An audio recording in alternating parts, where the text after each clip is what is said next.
दिल्ली सरकार अब third wave जो ऐसा माना जा रहा है आएगी, उसकी प्लानिंग भी कर रही है। साथ साथ जो कोविड में जो एक तरह से कहा जाए अप्रैल काफी सख्त रहा, काफी लोगों की उसमें मौत हुई और बहुत एग्रेसिव वेव थी। इन तमाम मुद्दों पर हम बात करते हैं। वैक्सीनेशन का क्या हाल है दिल्ली में। हमारे साथ दिल्ली विधानसभा के अध्यक्ष रामनिवास गोयल जी मौजूद हैं। सर, सबसे पहले बात करते हैं वैक्सीनेशन की। दिल्ली सरकार लगातार वैक्सीनेशन की मांग कर रही है केंद्र सरकार से। केंद्र सरकार का कहना है कि 18 साल से 45 साल के बीच में जो वैक्सीनेशन है वो तो खुद सरकार को खरीदनी है और वो सीधा कंपनी से बात करे। उसमें प्रधानमंत्री मोदी क्या करेंगे? वो तो ऑलरेडी हमने जितनी देनी थी वो दे दी और आगे भी देंगे।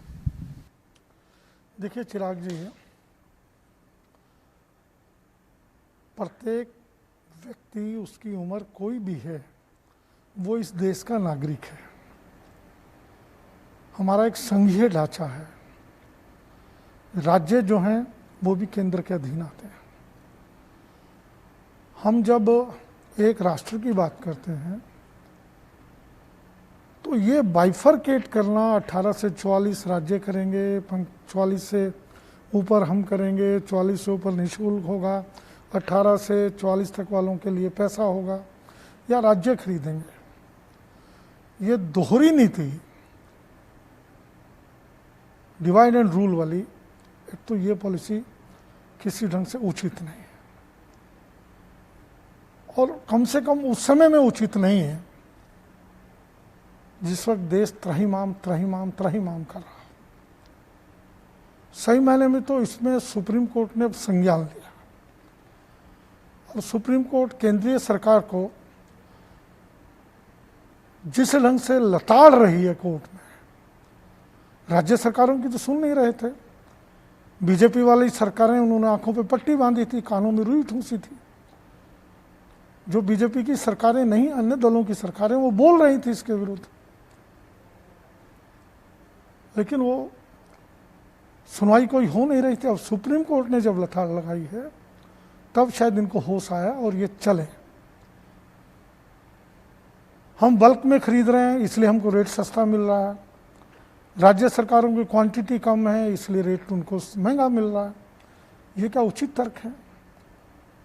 प्रधानमंत्री जी, आपने कहा था हम बनिए के बेटे हैं, हम व्यापारी, हम जानते हैं व्यापार कैसे होता है। जब प्रधानमंत्री बनने से पहले तो जितनी और ज्यादा बल्क क्वांटिटी में खरीदिए, आपकी क्वांटिटी बढ़ेगी और सस्ता मिलेगा।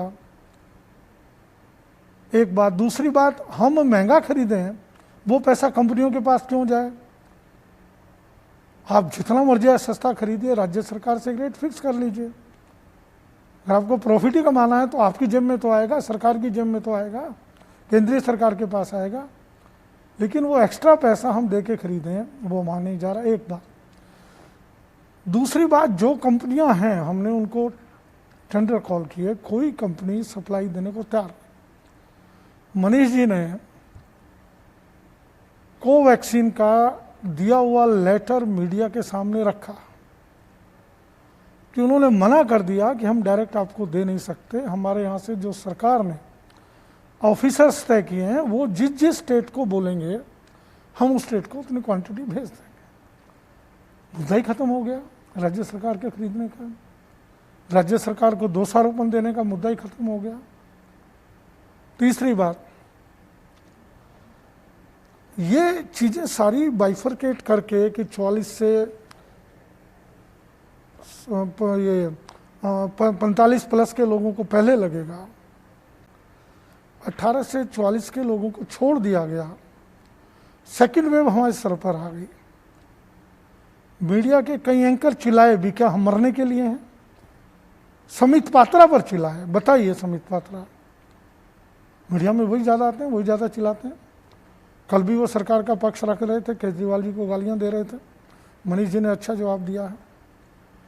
18 से 44 की जो एक युवा पीढ़ी है, जो सरकार की, किसी भी देश की, किसी भी राष्ट्र की धरोहर होती है, सरकार को उनका पहले ध्यान रखना चाहिए था और सुप्रीम कोर्ट ने बोला है।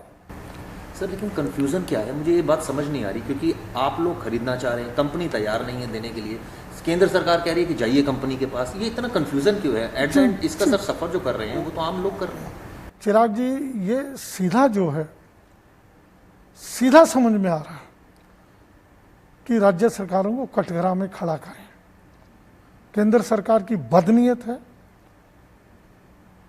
स्पीकर को सीमा लांघने में दिक्कत होती है, लेकिन रोम जलता रहे और बैजू बांसुरी बजाता रहे, ये स्पीकर के लिए संभव नहीं। मेरे देश के बच्चे मर रहे हैं, मेरे देश की युवा पीढ़ी इस बार मरी है, बुजुर्ग मर रहे हैं, और मैं प्रोटोकॉल की सीमा में बंधा रहा हूँ, ये किसी तरह से उचित नहीं। केंद्रीय सरकार एक और तो कहे कि आप खरीद लीजिए और दूसरी ओर उनसे कहे, तो वही बात हो गई, चोर से कहें कि चोरी मत करना और वहां जाकर के चोरी करवाएं। तो आपका कहना है दिल्ली सरकार तो तैयार है? हाँ, हम आज भी तैयार हैं, हर स्थिति में तैयार हैं। हमारे पास पैसा है, वो कहें यहाँ से खरीदना है हमको दें।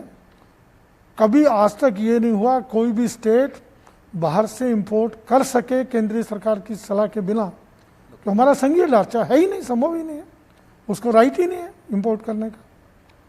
लेकिन फिर भी हमने टेंडर कॉल किए हैं, फिर भी हम प्रयास कर रहे हैं। केजरीवाल जी का बयान भी आया, स्पुतनिक से रसिया वालों से उन्होंने बात की है, वो देखते हैं कब तक वो जमीन पर आता है। लेकिन मुझे आप खुद ही कह रहे हैं कि वो संभव ही नहीं है, तो फिर बात करने का भी कोई फायदा नहीं है सर। हो सकता है अब कुछ बातचीत हुई हो और सेंट्रल गवर्नमेंट ने इजाज़त दी हो। हाँ, ये बात मैं आज भी कह रहा हूँ कि सेंट्रल गवर्नमेंट की इजाज़त के बिना कोई भी विदेशी कंपनी किसी भी देश से हम इंपोर्ट नहीं कर पाएंगे जब तक वो परमिशन नहीं देगी।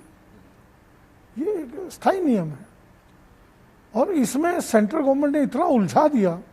एक और तो आप कह रहे हैं हमने कोरोना के लिए 35,000 करोड़ का बजट रखा है।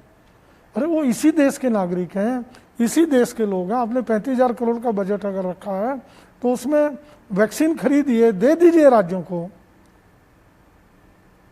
वो इसी देश की संपत्ति है, इसी देश के नागरिक हैं, वो सब राष्ट्रवादी हैं। लेकिन जिस ढंग की दोहरी नीति अपनाई है वो उचित नहीं है। सर, वैक्सीनेशन को लेकर लगातार बयान भी आ रहे हैं, ये तक कहा जा रहा है कि दिल्ली में जो वैक्सीन लग रही है वो मोदी जी लगवा रहे हैं, ऐसा बीजेपी का आरोप है। बीजेपी कह रहे हैं कि आम आदमी पार्टी सिर्फ बातें कर रही है। सच्चाई ये है कि धरातल पर अगर 50 लाख से ज़्यादा लोगों को, दिल्ली वासियों को वैक्सीन की फर्स्ट डोज या सेकंड डोज लगी है, तो वो मोदी जी की वजह से लगी है, क्योंकि उन्होंने वैक्सीन उपलब्ध कराई है। दिल्ली सरकार सिर्फ बयानबाजी कर रही है, हल्ला मचा रही है। चिराग जी, मुझे एक चीज़ बताइए, ना भाजपा की बात है, ना आम आदमी पार्टी की बात है, ना कांग्रेस की बात है। जब ऐसा संकट देश पे आता है तो केंद्र सरकार ही आगे बढ़ती है। युद्ध होता है सीमाओं पर तो केंद्र सरकार लड़ती है। कहीं कोई भी किसी प्रकार का तूफान, आंधी आती है तब स्टेट नहीं होती, तब केंद्र सरकार प्रबंध करती है। ये जो आपदा है, डिजास्टर मैनेजमेंट किसे कहते हैं? डिजास्टर मैनेजमेंट में सारे अधिकार, सारी व्यवस्थाएं केंद्रीय सरकार के पास आती हैं, और इसमें उनको हम आज भी कहने को तैयार हैं, हम मना नहीं कर रहे हैं। अब वैक्सीन दे भाई, सारी वैक्सीन हम उन्होंने दी है, लगाने की व्यवस्था हमको करनी है। यही तो एक नियम बनता है, आप वैक्सीन दीजिए। हमने कब कहा कि हमने तो यही कहा कि वैक्सीन उन्होंने दी है, केंद्र सरकार ने दी, हमने लगा दी। हम और मांग रहे हैं और दीजिए, वो देने को तैयार नहीं है। उन्होंने बाहर भेज दी, पहले एक्सपोर्ट कर दिया, अपने देश की चिंता नहीं की। सबसे बड़ी जो कमी हुई, ये लोग इस चीज में मदहोश हो गए कि हमने कोरोना पर काबू पा लिया। पहली जो लहर आई, उस लहर को इन्होंने विजय दिवस के रूप में ले लिया। फिर एक भी अब बात और, फिर किस लिए मोदी जी ने कहा सब स्टेट इंजेक्शन शुरू करें, आज उत्सव मनाएंगे, वैक्सीन उत्सव। अरे भाई, वैक्सीन उत्सव मना रहे हो आप, आपने खुद डिक्लेयर किया वैक्सीन उत्सव, किसी राज्य ने तो नहीं डिक्लेयर किया। और जिस दिन आपने वैक्सीन उत्सव डिक्लेयर किया, उस दिन सब ने अपने सेंटर तैयार कर दिए, सब स्टेटों ने, वहां वैक्सीन लगी। वो किसके आदेश पे लगी? वो भाजपा के आदेश पर नहीं लगी, वो केंद्रीय सरकार के आदेश पे लगी। हमारे माननीय माननीय माननीय प्रधानमंत्री ने उसको उत्सव की घोषणा की।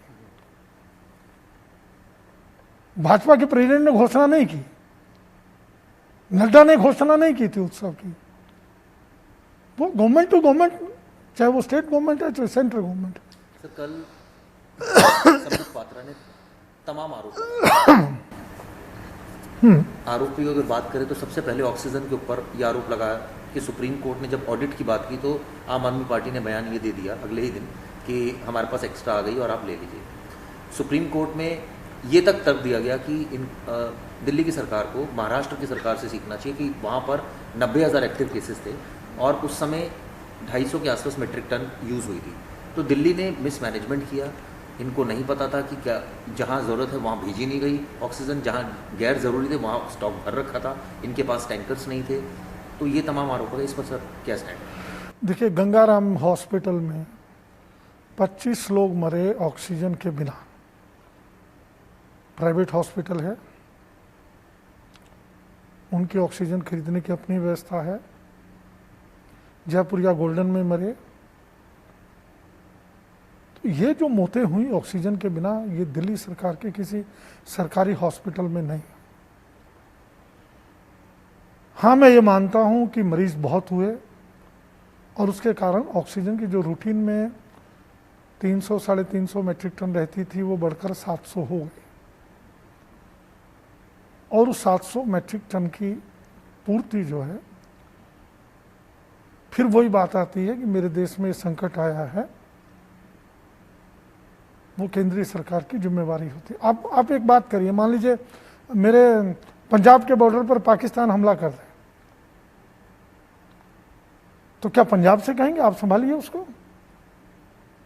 मुझे एक बात बताइए, समित पात्रा ये बता दीजिए, उनसे जवाब पूछ लिया जाए, क्या पंजाब की गवर्नमेंट पाकिस्तान के बॉर्डर पर लड़ेगी? पंजाब की गवर्नमेंट, किसी भी सरकार की गवर्नमेंट हो, किसी भी दल की गवर्नमेंट हो, वो जो हमारी मिलिट्री जिस पर केंद्रीय सरकार का काम, नहीं, उन्होंने कहा कि हम तो सर मदद कर ही रहे हैं, आ रहा हूँ उस बात पे आ रहा हूँ। हम सुप्रीम कोर्ट में जिस ढंग से उस ऑक्सीजन को डंडा लेकर बैठी कि हमें 700 मेट्रिक टन चाहिए, ये 700 मेट्रिक टन कब पूरा करके देंगे? 700 मेट्रिक टन पूरा हुई। केजरीवाल जी के मांगने पर तो इनके कानों पे जू नहीं रहेंगी। इन्होंने तो कहा मरने दो लोग, इन्होंने तो, इनकी स्टेटों ने हमारे टैंकर तक रोके। ये कौन सा देश है, मुझे समझ नहीं आता। जिस ढंग से कोरोना काल में 2020 में हरियाणा की गवर्नमेंट ने सड़कों में गड्ढे खोद दिए कि दिल्ली का आदमी कोई उधर हरियाणा में नहीं घुसेगा। क्या ये पाकिस्तान था दिल्ली? उनका एक देश एक मोटिव, सारे देश के नागरिक हमारे हैं, ये मोटिव इस सरकार का कभी नहीं रहा। ऐसा कभी आज तक देखा ही नहीं। समित पात्रा बोल रहे हैं, उन्होंने जो 2-3 आरोप लगाए, ये सुप्रीम कोर्ट को मैं बहुत बहुत बधाई, शुभकामनाएं, हृदय की गहराइयों से आपने दिल्ली के लोगों को मरने से बचाया और उन सब की उम्र जिनकी बची है सुप्रीम कोर्ट के जजों को लगे। मैं तो भगवान से दुआ कर रहा हूँ, प्रार्थना कर रहा हूँ। लेकिन सर ये बात भी बोली गई कि टैंकर्स दिल्ली सरकार के पास नहीं थे, ऑक्सीजन तो चलिए दे रही थी। देखिए यहाँ ये चीज़ें कितना ही कुछ कर लीजिए, ये टैंकरों की व्यवस्था, टैंकर्स दिल्ली सरकार के पास अपने सिलेंडर होते हैं, दिल्ली सरकार के पास हॉस्पिटलों में टैंकर आके भर के जाते हैं, और टैंकर जितने भी आते हैं वो बाहर से आते हैं। टैंकरों में के प्लांट दिल्ली में नहीं है। टैंकर जो भर के आते हैं, लिक्विड गैस आती है, वो दिल्ली के बाहर से आती है और वो टैंकरों की व्यवस्था सारी केंद्रीय सरकार की रहती है या जिन फैक्ट्रियों से बन के आती है उनकी रहती है। अब गुजरात में सरेआम हुआ है, गुजरात में का एक भी टैंकर दिल्ली को नहीं जाएगा। तो ये जो चीज़ें हुई हैं सारी, इनके कारण अव्यवस्था हुई। और फिर क्यों आ गई? अगर टैंकर दिल्ली व्यवस्था को करनी थी तो सुप्रीम कोर्ट का जब डंडा खड़का तब क्यों आ गई? तब कैसे टैंकर आ गए दिल्ली को? तब कैसे 700 मेट्रिक टन पूरी हो गई? और समित पात्रा जी, आप जिस ढंग से बोल रहे थे कि जिस दिन ऑडिट की बात हुई, ये हुआ वो हुआ, 700 मेट्रिक टन हमारे पास आई और उसके 3-4 दिन बाद, अगले दिन नहीं 3-4 दिन बाद पेशेंट डाउन होना शुरू हुए। हमने कहा जी हमारा अब 600 मेट्रिक टन में काम चलेगा। हमने ये नहीं बोल दिया 300 मेट्रिक टन में पेशेंट कम आना शुरू हो गए, वो और स्टेटों को दी जा सकती है। क्या ये सुप्रीम कोर्ट में बयान देना हमारे वकील द्वारा देश के हित में था या देश के अहित में था कि वो जहाँ ज़्यादा पेशेंट आ रहे हैं वो ऑक्सीजन सुप्रीम कोर्ट के दबाव में हमें 700 मेट्रिक टन ना आती रहे, उन स्टेटों को चली जाए 100 मेट्रिक टन जो बच गई है, उन राज्यों को चली जाए, देशों को नहीं, राज्यों को चली जाए। तो ये क्या कहना अनुचित था? समित पात्रा जी, ये बहुत छोटापन है। आज पूरा देश इस कोरोना से लड़ने के लिए, इस आपातकाल के लिए कन्याकुमारी से लेकर कश्मीर तक एक है। इसको एक यूनिट मान के चलें, चाहे दिल्ली है, चाहे बंगाल है, चाहे राजस्थान है। आप ये दिमाग से निकाल दीजिए अपनी। महाराष्ट्र में, आप महाराष्ट्र की आप बात करें, आज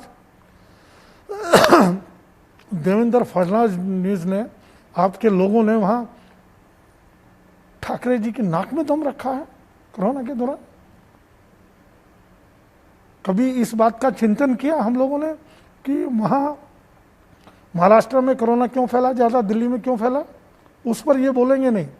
जहाँ इसलिए ज़्यादा फैला है कि फ्लाइटें बाहर से आती हैं, अन्य देशों से आई हैं, ये आम आदमी को भी समझ में आएगा।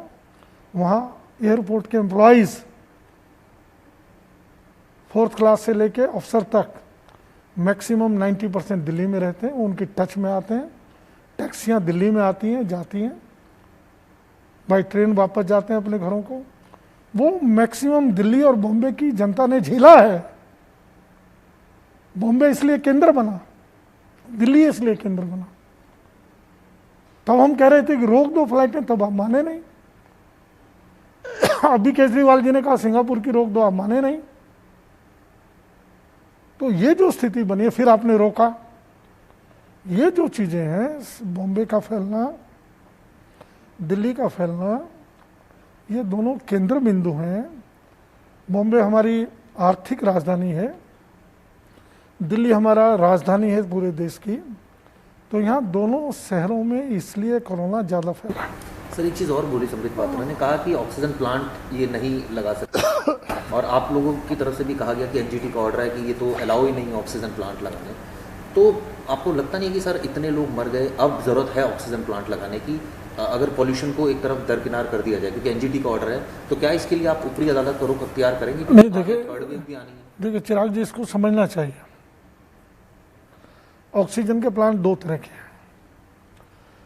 एक तो ऑक्सीजन का प्लांट है जो टैंकर फिलअप करता है लिक्विड गैस, उसके प्लांट दिल्ली में नहीं लग सकते। दिल्ली में जो सिलेंडर भरने वाले प्लांट हैं वो लग सकते हैं। लिक्विड आए, उनमें फिलअप कर जाए, वो प्लांट हम लगा रहे हैं। 11 प्लांट लग गए, 11 प्लांट लग गए, 51 और लगे। नहीं, खाली वैसे ही नहीं है, उसमें वो भी है, शक करेंगे, ऑक्सीजन एयर से शक करेंगे और उसको प्योरीफाई करके सिलेंडर भरेंगे। वो प्लांट भी लग रहे हैं, लगभग 52 प्लांट लग रहे हैं, 11 लग गए, 40-41 और लग जाएंगे। हमने सिलेंडर भी 6000 चाइना से लिए हैं, 3000 सिलेंडर हमको डोनेशन में मिले हैं, लगभग 9-10 हज़ार सिलेंडर हो जाएंगे। वो 4-4.5 हज़ार आईसीयू बेड के लिए पर्याप्त रहेंगे। ऐसा नहीं है कि दिल्ली अब पूरी तरीके से तैयार हो रही है। ये बात आपका ठीक है, मैं मान सकता हूँ कि एनजीटी को इसके लिए छूट दे देनी चाहिए, पर उस प्लांट को लगाने में समय लग जाएगा। वो 1-1.5 साल आज शुरू करेंगे। लिक्विड गैस का टैंकर भरने का एक लंबी व्यवस्था है, लेकिन ये प्लांट 40-50 जो हॉस्पिटलों में लग जाएं, हॉस्पिटल मान लीजिए किसी आईसीयू 300 बेड का हॉस्पिटल है, तो वहाँ उस 300 बेड को ऑक्सीजन फुल कैपेसिटी पे मिल सके, वहाँ उतना प्लांट उस हॉस्पिटल में अटैच हो जाए। बात आपकी बहुत अच्छी है और कवायद भी बहुत अच्छी है, लेकिन सर ये लगता नहीं बहुत लेट हो गया, इतने लोग मर गए। यही चीज़ अगर पहले होती, पहले 1-1.5 साल में, 1 साल की चलिए बात करें जब तक कोरोना था, अगर ये आम आदमी पार्टी इस पर बहुत फोकस होकर करती काम, तो शायद अब तक तो लग ही गए होते सारे। देखिए, मैं फिर वही राजनीति वाली बात आ जाएगी। ना केंद्रीय सरकार को सौंपन आ रहा था, ना हमको सौंपन आ रहा था, कितना बड़ा पैनिक आएगा। और केंद्रीय सरकार ने तो इसमें अगर सबसे बड़ा कोई दोषी है वो डॉक्टर हर्षवर्धन है, जिसने WHO में ये बोला कि भारत ने तो जीत प्राप्त कर ली है कोरोना पर, हमने तो भारत से कोरोना को समाप्त कर दिया। अब जो हेल्थ मिनिस्टर है सेंटर का, वो WHO में बयान दे रहा है, तो किसी न किसी हद तक तो उसका असर जाएगा डॉक्टर्स पर, हेल्थ की मैनेजमेंट पर, स्टेट गवर्नमेंट्स पर। और उतना ही नहीं, वो उस बयान का सारी सरकार ने समर्थन किया। ठीक है, रामनिवास जी ने तमाम जो है जो संबित पात्रा के जो आरोप थे उसके जवाब दिए और बड़े ही एक तरह से कहा जाए लॉजिकल वे में बात की, किस तरह से वेंटिलेटर के बारे में जो बीजेपी ने आरोप लगाया उस पर सफाई दी, तमाम हॉस्पिटल जो अंडर कंस्ट्रक्शन है उनके बारे में सफाई दी, साथ साथ वैक्सीनेशन को लेकर क्या एजेंडा है आम आदमी पार्टी का वो क्लियर किया, और साथ साथ जिस तरह से कोविड की जो डाटाज बढ़े उन पर भी स्थिति साफ की कि ये डाटाज जो हैं ये तमाम जो 3 सालों के साफ है कि जो रामनिवास गोयल हैं उन्होंने जो आम आदमी पार्टी का स्टैंड है वो बखूबी रखा। चिराग जी बहुत बहुत धन्यवाद। खबरों के निष्पक्ष विश्लेषण के लिए सब्सक्राइब करें Janatantra TV and press the bell icon. Never miss any update.